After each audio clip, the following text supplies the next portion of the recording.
Assalamu alaikum.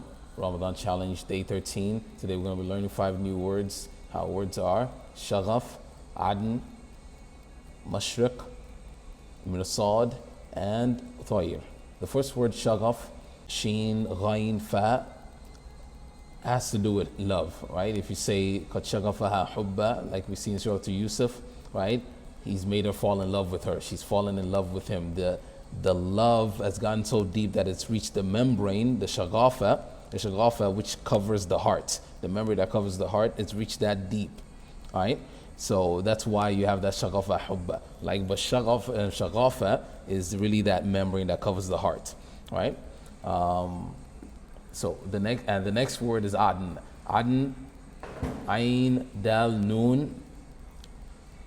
Adantu or adana or ya'dunu means to reside, right? So when you're talking about Jannati Adn, it's a place you're going to get to reside in, right? Jannati Adn, Jannatu Adn. The next word is mashriq. Mashriq from sharq, sheen, ra, qaf, which is east. So mashriq, right? When you say sharaqat al-shams, it means that the sun has risen, right? It's come from the east, right? So mashriq is the place where this happens, right? The east, okay, the place that the sun rises. So mashriq is that, and then you have mashriqain, right? As we see in Rabbul al-mashriqain wal maghribain, it has to do with the east, right? Al-mashriq.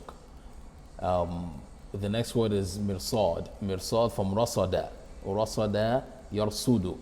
Rasada yarsudu means to observe, to keep constant eye on, right? Kind of like when you have a baby that's newly born, right? They constantly observe the baby to monitor the signs, to make sure that this baby is healthy and has no problems before they send it home, right? So you keep constantly watching, right? So mirsad is the place that this happens, right? The path on which this happens or what have you, right? You can have like a lion, bil mirsad, right? It's watching its prey. It's observing its prey, looking for a point of weakness so that it can pounce on it, right? Inna rabbaka labil mirsad, right? For anybody that acts a fool, right? Allah can take reckoning upon them at any time, right? So you have mirsad, kind of like laying in wait, keeping a constant eye on observing.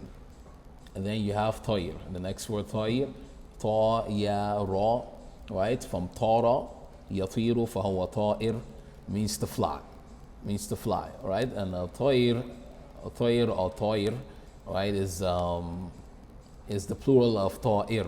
Ta'ir will be anything that flies, right? So tayr is the plural of that, and then the plural of that plural is tuyur, okay? And don't ask me about plurals of plurals. That's an Arabic thing. We can talk about that later on, right? But that's that, right? So means to fly. So ta'irukum ma'akum. Now this is not necessarily a bird we're talking about here, right?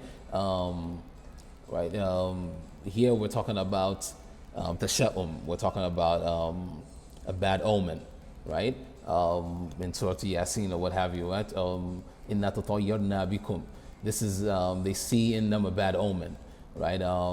And I've been trying to look for the origin of this, and what I can find is, and it's something that is also prevalent with some Arabs to nowadays, is this idea that a certain bird, which is the raven, right, is an evil omen. When they see it, it symbolizes death. I think it goes back to the idea of the two sons of Adam, right? Qabil and Habil, right? Cain and Abel. When the bird came after he killed his brother, the bird kind of showed him indirectly how to bury his brother, right? So when Arabs see this, I think this is something old as well, not just nowadays, but when Arabs see this, they expect something bad to happen, some kind of death, something gloomy to happen.